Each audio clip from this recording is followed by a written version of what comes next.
आइए हम वचन के लिए प्रार्थना करते हैं और हम प्रार्थना करेंगे कि परमेश्वर हमें इस वचन के जरिए हम हर एक से बातें करें।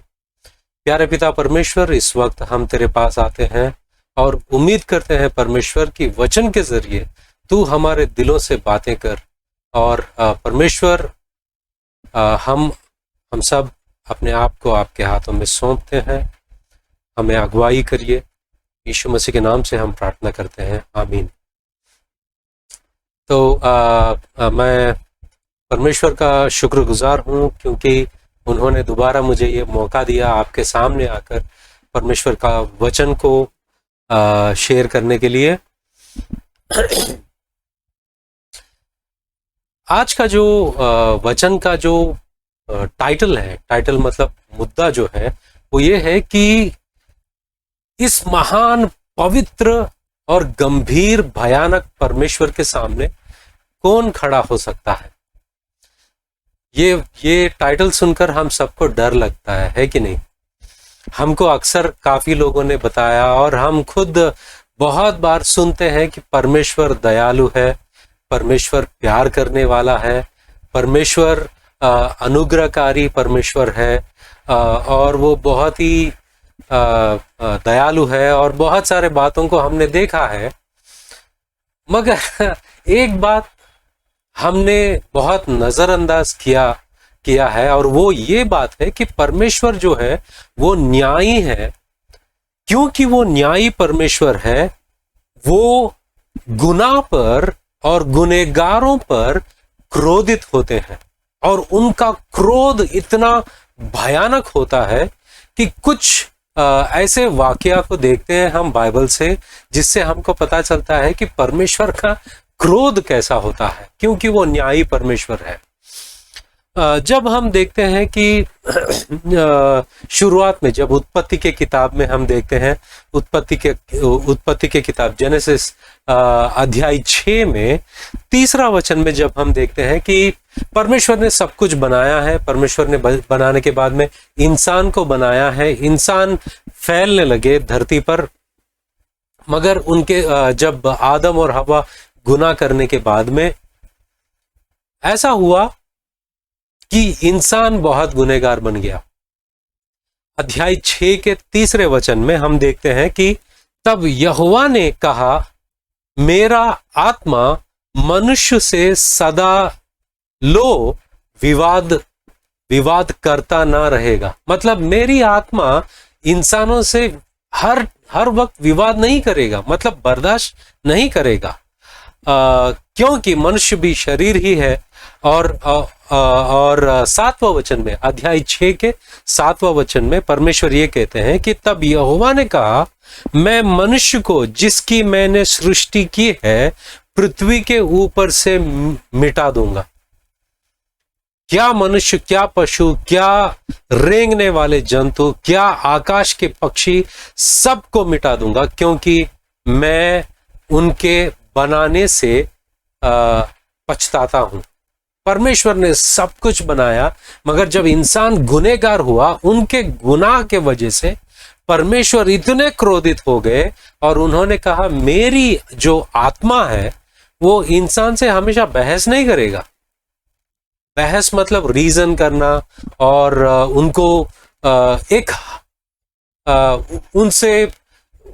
बर्दाश्त करना, ये हमेशा नहीं होता है, क्योंकि परमेश्वर न्यायी है। तो परमेश्वर ने जल को इस दुनिया में लाया और बाढ़ से और पानी से उस समय की दुनिया को तबाह कर दिया। मगर हाँ, नूह के जो घराना है उनके ऊपर परमेश्वर ने अनुग्रह दिखाया है। मगर और कुछ वाकया है जब हम देखते हैं कि उत्पत्ति के किताब से ही 19वां अध्याय 12 और 13 वचन में जब हम देखते हैं, परमेश्वर ने सोदोम और गोमोरा सबको नाश कर दिया, क्योंकि वहां की जो गंदगी और इंसानों का जो पाप है, जिससे परमेश्वर बहुत क्रोधित हुए और उस जगह को आग से उन्होंने तबाह किया। आज तक भी वहां पर एक छोटी सी घास भी पैदा नहीं हुई है। इतना परमेश्वर का क्रोध को हम पुराने नियम में देखते हैं। मगर ये वाक्य जो है लोगों पर मतलब बहुत सारे लोगों पर दिखाया गया है। मगर परमेश्वर का क्रोध अपने चाहते लोग करने के बावजूद भी परमेश्वर ने उनको कभी बख्शा नहीं। उदाहरण के तौर पर जब हम देखते हैं कि दूसरा शमूएल की पत्री 24वां अध्याय में एक बार ऐसा होता है कि परमेश्वर एक बार ऐसा होता है कि दाऊद जो है परमेश्वर कहते हैं दाऊद के बारे में ये कहते हैं कि दाऊद जो है वो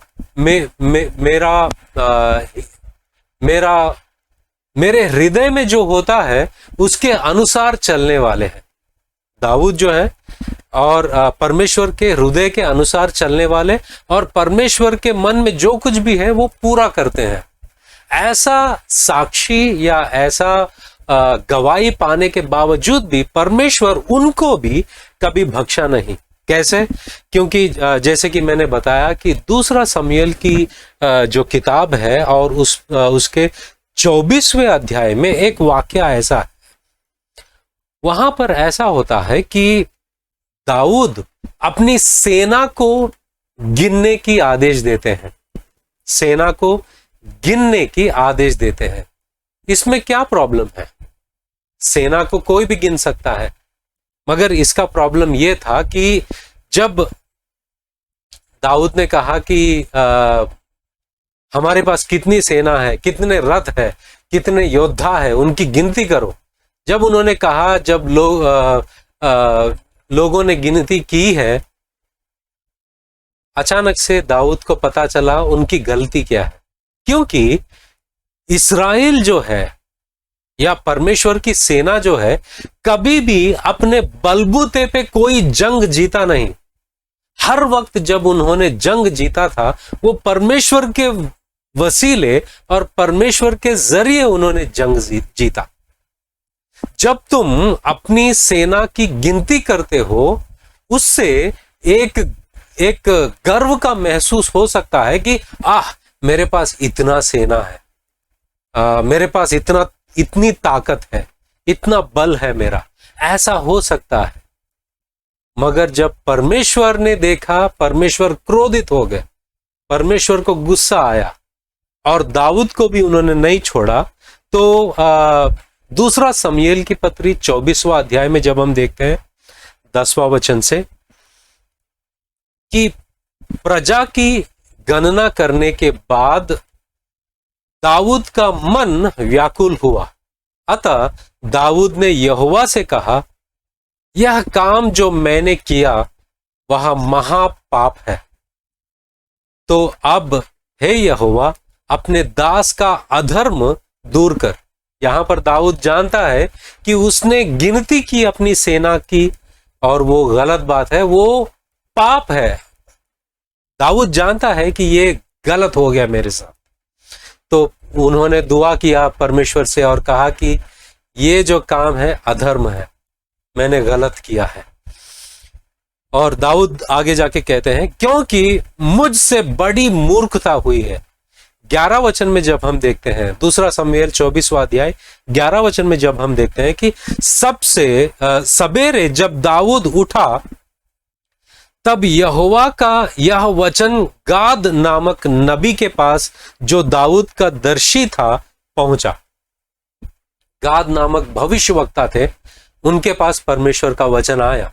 और परमेश्वर का वचन आने के बाद में 12 वचन में देखो, उसने जाकर दाऊद से कहा, यहोवा यों कहता है कि मैं तुझको 3 विपत्तियां दिखाता हूं, उनमें से एक को चुन ले कि मैं उसे तुझ पर डालूं।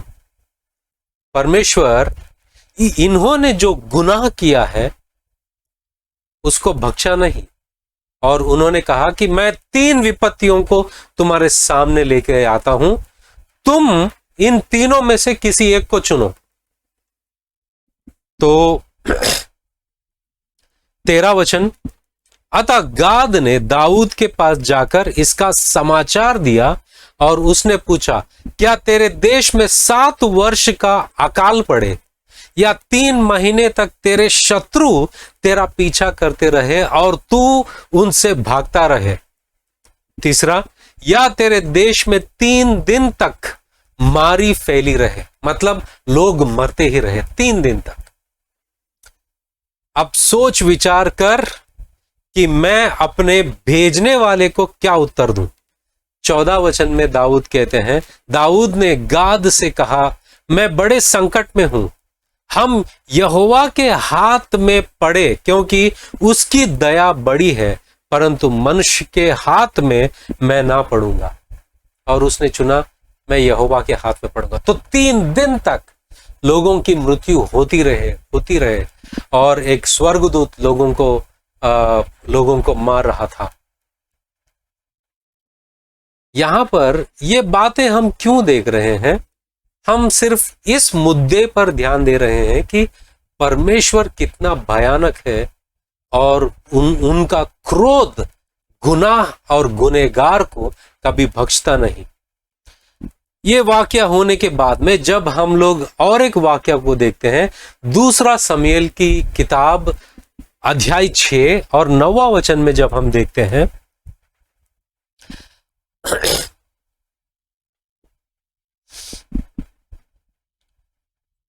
दाऊद ने क्या किया कि परमेश्वर का जो संदूक है वो कहीं और दुश्मनों के पास था। उस संदूक को लेके आने के लिए दाऊद ने बहुत बड़ी सेना को लिए, बहुत लोगों को लिए, ताकतवर योद्धाओं को लिए और वहां पर गए। परमेश्वर के संदूक को वो लेके आ रहे थे। 2 शमूएल की पत्री अध्याय 6 9वां वचन में जब हम देखते हैं, जब वे नाकोन के खालिहान तक आए, तब उज्जा ने इन्होंने गए, ये दाऊद अपनी सेना को लेकर वहां पर गए, परमेश्वर के संदूक को लिया।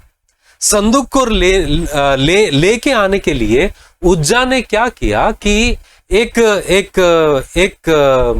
बैलगाड़ी को तैयार किया। जब वे नाकोन के खलिहान तक आए, तब उज्जा ने अपना हाथ परमेश्वर के संदूक की ओर बढ़ाकर उसे थाम लिया। इन्होंने क्या किया, उज्जा ने क्या किया कि एक नई बैलगाड़ी लिया और बैलगाड़ी पर परमेश्वर का संदूक को रखा।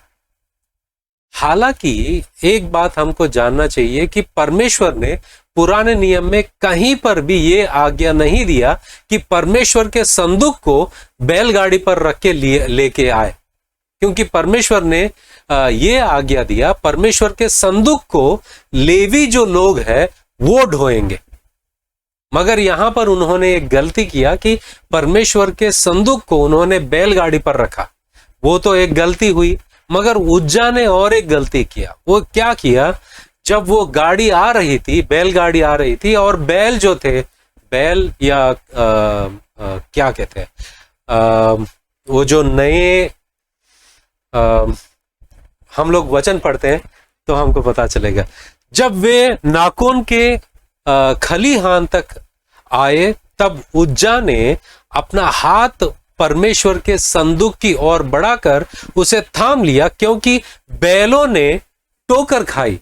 जब ये बैलगाड़ी पर लेके आ रहे थे, बैलों ने टोकर खाई, तो वो शायद फिसल रहा था या कुछ हो रहा था। उज्जा ने अपने हाथों से उस संदूक को पकड़ लिया।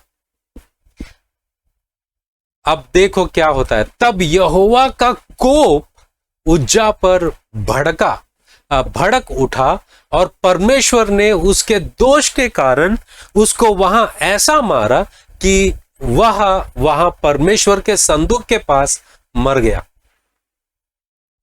क्या उज्जा ने गलती किया है? उज्जा का इंटेंशन तो अच्छा था कि अरे संदूक गिर जाएगा, तो उसने पकड़ लिया। मगर परमेश्वर, देखिए यहां पर परमेश्वर का क्रोध उठा, क्योंकि यहां पर हम लोग देखते नहीं कि लेवियों को इस्तेमाल किया गया है। यहाँ पर लेवियों को हम नहीं देखते, लेवियों को ढोते हुए हम नहीं देखते, क्योंकि परमेश्वर की आज्ञा ये थी। ये गलती हुई है। दूसरी गलती ये हुई है, उज्जा जो थे वो परमेश्वर के घराने में जो सामग्री होते हैं उनको छूने का अधिकार है, मगर परमेश्वर के संदूक को छूने की अधिकार उनको नहीं है, या उनको इजाजत नहीं है। यह सिर्फ लेवी लोगों के लिए है। मगर उज्जा ने अपना अधिकार को भूल गया, या अपनी औकात को भूल गया, परमेश्वर के संदूक को छू लिया, और परमेश्वर का क्रोध उठा, उसके ऊपर उठा। वहीं पर वो मर गया, क्योंकि परमेश्वर की मार उसके ऊपर गिरी। 8वां वचन में जब देखते हैं, तब दाऊद अप्रसन्न हुआ, इसलिए कि यहोवा उज्जा पर टूट पड़ा था, और उसने उस स्थान का नाम पेरेसुजा अर्थात रखा। यह नाम आज के दिन तक विद्यमान है। और उस दिन दाऊद यहोवा से डर कर कहने लगा, यहोवा का संदूक मेरे यहां कैसे आए। अब दाऊद बहुत ही एक्साइटेड था कि परमेश्वर का संदूक जो है मेरे पास आ रहा है, परमेश्वर का संदूक मेरे पास आ रहा है, और वो बहुत प्रसन्न था। मगर जब उज्जा के ऊपर परमेश्वर का क्रोध देखा और वो वहीं पर मर गया, तो दाऊद ने कहा, यहोवा का संदूक मेरे यहां कैसे आए।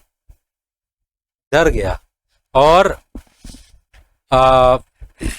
इसलिए दाऊद ने, 10वां वचन कहता है, इसलिए दाऊद ने यहोवा के संदूक को अपने यहां दाऊदपुर में पहुंचाना ना चाहा।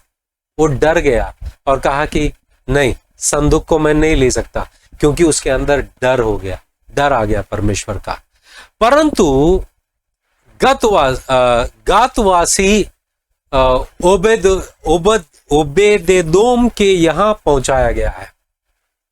अब बात ऐसी है कि ये वाकया होने से पहले और एक वाकया है। वहां पर हमको एक बात नजर आता है, लेवियों के लय व्यवस्था में अहरोन के दोनों बेटे जो है, उन्होंने परमेश्वर के जो मंदिर में कुछ और ही अलग आग उन्होंने रख दिया। लय व्यवस्था का 10वां अध्याय 1 वचन, तब नादाब और अबीहू नामक हारून के 2 पुत्रों ने अपना अपना धूपदान लिया और उनमें आग भरी और उनमें धूप डालकर उस ऊपरी आग को, जिसकी आज्ञा यहोवा ने नहीं दी थी, यहोवा के सम्मुख अर्पित किया। तब यहोवा के सम्मुख से आग निकली और उन दोनों को भस्म कर दिया। यहां पर भी हम परमेश्वर के क्रोध को देखते हैं कि वो गुनाह को बर्दाश्त करने वाले नहीं है। परमेश्वर के यहां से आग निकला, और हारून जो है वो परमेश्वर के जन है, उनके बेटों को भी उन्होंने बख्शा नहीं, वहीं पर उनके आग से उनको तबाह कर दिया। और आगे, तब यहोवा के सम्मुख से आग निकली और उन दोनों को भस्म कर दिया, और वे यहोवा के सामने मर गए। 3 वचन में देखो, एक बात होती है। लय व्यवस्था 10वां अध्याय 3 वचन, तब मूसा ने हारून से कहा। शायद मूसा ने परमेश्वर के पास विनती की कि परमेश्वर आपने ये क्या किया, परमेश्वर आपने ये क्या किया। तो शायद परमेश्वर ने मूसा से बात किया होगा, और परमेश्वर के वचन को हारून को सुनाते हैं मूसा। और क्या कहते हैं 3 वचन में, तब मूसा ने हारून से कहा, यह वही बात है जिसे यहोवा ने कहा था कि जो मेरे समीप आए, मतलब जो लोग मेरे पास आए, अवश्य है कि वह मुझे पवित्र जाने। क्या कह रहे हैं परमेश्वर? परमेश्वर ये कह रहे हैं कि मुझे मजाक में मत लो, मुझे मजाक में मत लो। यहां पर परमेश्वर कहते हैं ये अवश्य है, जरूरी है कि तुम मुझे पवित्र मानो, मेरे साथ मजाक मत करना, और सारी जनता के सामने मेरी महिमा करे। मतलब लोगों के सामने मेरी आदर हो और मुझे पवित्र माना जाए। जो लास्ट बात है ना वो इंटरेस्टिंग है। मतलब लय व्यवस्था का 10वां अध्याय 3रा वचन का लास्ट भाग है, और हारून चुप रहा। मतलब हारून अपना मुंह बंद किया कि परमेश्वर अति पवित्र है, अति पवित्र है परमेश्वर, और वो गुनाह को बर्दाश्त नहीं करते, क्योंकि उनकी पवित्रता इतनी महान है, पवित्रता, कि वो पवित्र परमेश्वर गुनाह को सहता नहीं, बर्दाश्त नहीं करता। परमेश्वर के सारे गुण और लक्षण हैं, मगर जब यशायाह नबी ने परमेश्वर को देखा, स्वर्गदूत दयालु दयालु दयालु नहीं कह रहे थे, प्रेम करने वाला प्रेम करने वाला प्रेम करने वाला नहीं कह रहे थे, मगर वो स्वर्गदूत क्या कह रहे थे पता है? परमेश्वर पवित्र है, पवित्र है, पवित्र है। इतना पवित्र परमेश्वर।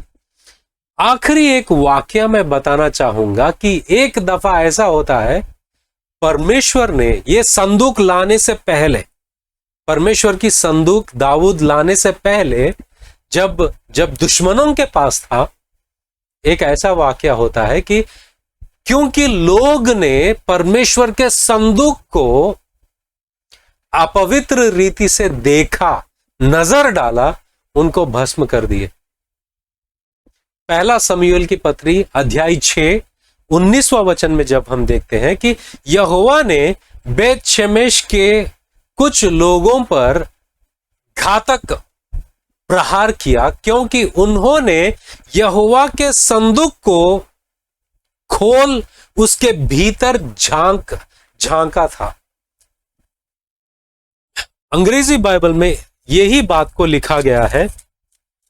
पहला शमूएल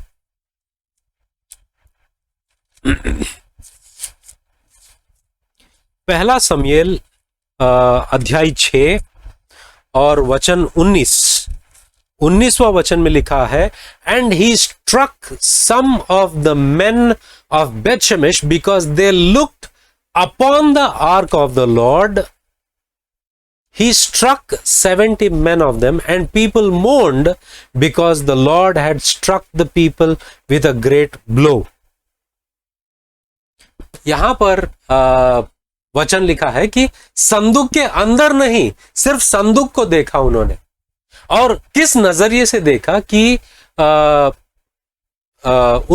उनके नजर में इर्रेवरेंस था। इर्रेवरेंस मतलब अमर्यादा, अमर्यादा के रीति से उन्होंने देखा, परमेश्वर ने उनको भस्म किया। सिर्फ देखा उन्होंने, उनके देखने के वजह से उनको भस्म कर दिया, उनको मार डाला। परमेश्वर क्रोधित है।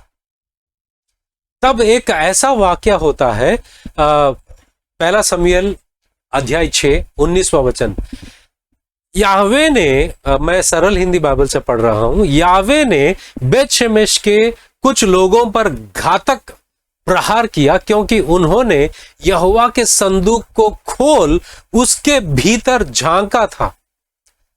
70 व्यक्ति इस प्रहार में मारे गए। एक्चुअली फुटनोट्स पे, ईएसवी के फुटनोट पे, ईएसवी बाइबल के फुटनोट पे ऐसा लिखा है, पहला शमूएल अध्याय 6 19वां वचन, Hebrew of the people 70 men 50,000 men, 50,000 लोग, एक दिन में 50,000 लोग मर गए। और वहां के लोग का प्रत्युत्तर कैसा था? यहोवा ने बेतशेमेश के कुछ लोगों पर घातक प्रहार किया, क्योंकि उन्होंने याहवे के संदूक को खोल उसकी भीतर झांका था। 70 व्यक्ति इस प्रहार में मारे गए। 70 व्यक्ति। यहां पर संख्या को लेकर थोड़ा सा कठिन है, क्योंकि कुछ प्राचीन पत्रियों में यहां पर 50,000 लिखा गया है। और आगे वचन कहता है, यहोवा द्वारा इस कठोर दंड के लिए जाने के कारण लोगों में रोना पीटना छा गया। 20वां वचन देखो, बेतशेमेश नगर के निवासी विचार करते रह गए। क्या विचार कर रहे थे ये लोग? याहवे पवित्र परमेश्वर की उपस्थिति में खड़े रहने की क्षमता किसमें हो सकती है? इस महान पवित्र भयानक परमेश्वर के सामने कौन खड़ा हो सकता है? किसके अंदर वो क्षमता है कि ये महान पवित्र परमेश्वर के सामने खड़ा हो सकता है? क्योंकि ये किसी को बख्शते नहीं, क्योंकि ये पवित्र परमेश्वर है। तब अब यहां संदूक वहां से किसके यहां रखा जाएगा? चलो संदूक तो यहां से भेज देंगे, मगर कौन इस संदूक को रख सकता है? इस संदूक को कौन रखेगा? क्योंकि थोड़ी भी गलती हो गई वो नाश हो जाएंगे। और यहां से संदूक लेके जाके क्या हुआ? उज्जा की मौत हो गई है। अब यही प्रश्न है मैं पूछना चाहता हूं कि इस पवित्र महान भयंकर यहोवा के सामने कौन खड़ा हो सकता है? क्या तुम खड़े हो सकते हो? क्या मैं खड़ा हो सकता हूं? अगर उस महान दिन आएगा जिस दिन सबका न्याय होगा, क्या तुम खड़े हो सकते हो परमेश्वर के सामने? क्या तुम खड़े हो सकते हो इस भयंकर परमेश्वर के सामने? क्या हम खड़े हो सकते हैं? पता नहीं आपका जवाब क्या होगा। मेरा जवाब तो यह है कि मैं नहीं खड़ा हो सकता, क्योंकि मेरे अंदर कोई क्षमता नहीं है, मेरे अंदर कोई योग्यता नहीं है। मैं इसका काबिल नहीं हूं और इसका लायक नहीं हूं कि परमेश्वर के सामने खड़ा हो सकता हूं। अगर मैं वचन यहीं पर रोक दिया ना, तो सुसमाचार संपूर्ण नहीं होगा, क्योंकि समाचार आगे है। और वो ये है कि रोमा की पत्री 5वां अध्याय 1 और 2 वचन को देखे। मैं पहला सरल हिंदी बाइबल से पढ़ता हूं। इसलिए 1 और 2 वचन, इसलिए जब हम अपने विश्वास के द्वारा धर्मी घोषित किए जा चुके हैं, परमेश्वर से हमारा मेल मिलाप हमारे प्रभु मसीह यीशु के द्वारा हो चुका है। मेल मिलाप हो गया, मतलब समझौता हो गया है। किनके बीच में? हमारे और इस महान भयंकर और पवित्र परमेश्वर के बीच में मेल मिलाप हो गया है, समझौता हो गया है। किसके जरिए? हमारे प्रभु यीशु मसीह के जरिए। हमारे प्रभु यीशु मसीह के जरिए हमारा मेल मिलाप हुआ। ये सुसमाचार है हमारे कानों के लिए कि परमेश्वर का क्रोध हम पर प्रकट नहीं होने वाला है। ये सुसमाचार है हमारे लिए कि हम भस्म नहीं होएंगे, हमारे ऊपर आग नहीं बरसने वाला है। ये मेरे लिए सुसमाचार है कि मैं परमेश्वर के सामने भस्म नहीं हो जाऊंगा। और वचन कहता है कि दूसरा वचन, रोमा की पत्री अध्याय 6 2 वचन कहता है, जिसके माध्यम से विश्वास के द्वारा हमारी पहुंच उस अनुग्रह में है जिसमें हम अब स्थिर है। ये वचन को थोड़ा संक्षिप्त में पढ़ना जरूरी है। 2 वचन को, 1 और 2 वचन को पढ़ना जरूरी है। मैंने सरल हिंदी बाइबल से पढ़ा, बीएसआई ट्रांसलेशन में यह बात है, अतः जब हम विश्वास से धर्मी ठहरे तो अपने प्रभु यीशु मसीह के द्वारा परमेश्वर के साथ मेल रखें, जिसके द्वारा, मतलब यीशु मसीह के द्वारा विश्वास के कारण उस अनुग्रह तक जिसमें हम बने हैं हमारी पहुंच भी हो गई है, और परमेश्वर की महिमा की आशा पर घमंड करें। दूसरा एक ट्रांसलेशन है, दूसरा वचन और एक ट्रांसलेशन में मैं पढ़ता हूं, वहां पर लिखा है, दूसरा ट्रांसलेशन, मसीहा ने हमारे लिए उस अनुग्रह तक पहुंचने के द्वारा, मसीहा ने हमारे लिए उस अनुग्रह तक पहुंचने के द्वारा भी पहुंचने के द्वार भी खोल दिया है। उस अनुग्रह तक पहुंचने का द्वार भी खोला है, जो हमें विश्वास से प्राप्त होता है और जिसमें हम स्थित हैं। हम इस बात पर गौरव करते हैं कि हमें परमेश्वर की महिमा के भागी बनने की आशा है। यहां पर वचन क्या कहता है पता है? वचन ये कहता है कि यीशु मसीह ने, हम जो परमेश्वर के क्रोध के हकदार हैं, हमारे और परमेश्वर के बीच में समझौता किया। अब हमारे और महान परमेश्वर के बीच में शांति है, और यीशु मसीह ने परमेश्वर के सामने द्वार खोल दिया है।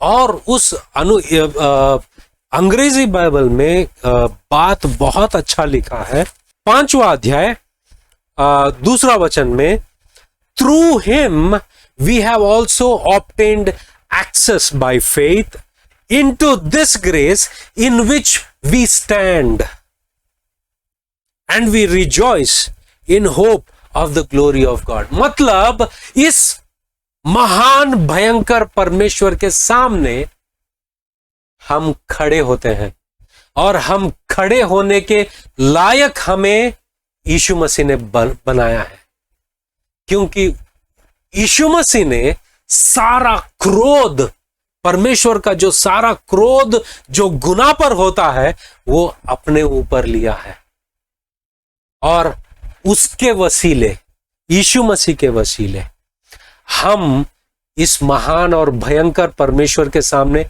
खड़े होते हैं। याद है, उन्होंने कहा, बेतशेमेश के लोग, 1 शमूएल 6वां अध्याय 20वां वचन में, बेतशेमेश नगर के निवासी विचार करते रह गए, यहोवा पवित्र परमेश्वर की उपस्थिति में खड़े रहने की क्षमता किसमें हो सकती है? आज वो लोग ये सवाल किए हैं, मगर आज हम लोग कह सकते हैं कि यीशु मसीह के वसीले इस महान भयंकर और पवित्र परमेश्वर के सामने मुझे खड़े होने के लायक मेरे मसीहा यीशु ने बनाया है, वरना मेरे अंदर काबिलियत नहीं है, मेरे अंदर क्षमता नहीं है। और बात वहीं पर नहीं, आगे जाके वचन कहता है, रोमियो की पत्री 5वां अध्याय 1-2 वचन को अभी हमने पढ़ा है, वचन 6 में हम पढ़ते हैं, क्योंकि जब हम निर्बल ही थे, हमारा चिट्टा एक तरफ लिखाया जाता है कि जब हम निर्बल थे, पहला जो है, हम निर्बल ही थे, तो मसीहा ठीक समय पर, जब हम निर्बल थे, वो मसीहा के लिए ठीक समय था। जब हम निर्बल ही थे तो मसीहा ठीक समय पर भक्तिहीनों के लिए, ये दूसरा है, हम कौन है? पहला निर्बल, दूसरा भक्तिहीन के लिए मरा, कि धर्मी जन के लिए कोई मरे या तो दुर्लभ है, परंतु हो सकता है किसी भले मनुष्य के लिए कोई मरने का भी साहस करे। इससे हमको क्या पता चलता है? हम अधर्मी हैं और हम भले लोग नहीं हैं। पहला, हम निर्बल हैं, हम भक्तिहीन हैं, हम अधर्मी हैं और हम भले इंसान नहीं हैं।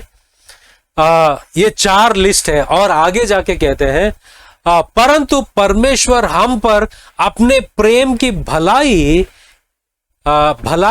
इस रीति से प्रकट करते हैं कि जब हम पापी ही थे तब मसीहा हमारे लिए मरा। अतः जबकि हम अब उसके लहू के कारण धर्मी ठहरे तो उसके द्वारा परमेश्वर के क्रोध से क्यों ना बचेंगे। परमेश्वर के क्रोध से बच गए मतलब पहले हम क्या हुए, हमारी क्षमा हासिल की गई है, हम धर्मी ठहराए गए। आने वाले जो दिन है, जिस दिन परमेश्वर का क्रोध सारे लोगों पर होने वाला है, उस क्रोध से हम लोग बचने वाले हैं। हम धर्मी ठहराए गए पास्ट टेंस, फ्यूचर में हम परमेश्वर के क्रोध से बचने वाले हैं, ये फ्यूचर टेंस। आगे जाके वचन कहता है क्योंकि बैरी होने की दशा में, मतलब हम परमेश्वर के दुश्मन थे, हम उस दशा में उसके पुत्र की मृत्यु के द्वारा हमारी मेल परमेश्वर के साथ हुई है। हम परमेश्वर के बैरी है, मतलब दुश्मन है। हम कौन है? निर्बल है, भक्तिहीन है, अधर्मी है, भले इंसान नहीं है, पापी है और परमेश्वर के क्रोध के लायक है, बैरी है, मतलब परमेश्वर के दुश्मन है। ये सब हमारा चिट्टा है। ऐसे इंसान परमेश्वर के सामने खड़े हो सकते हैं? कभी नहीं, कभी नहीं हो सकते हैं।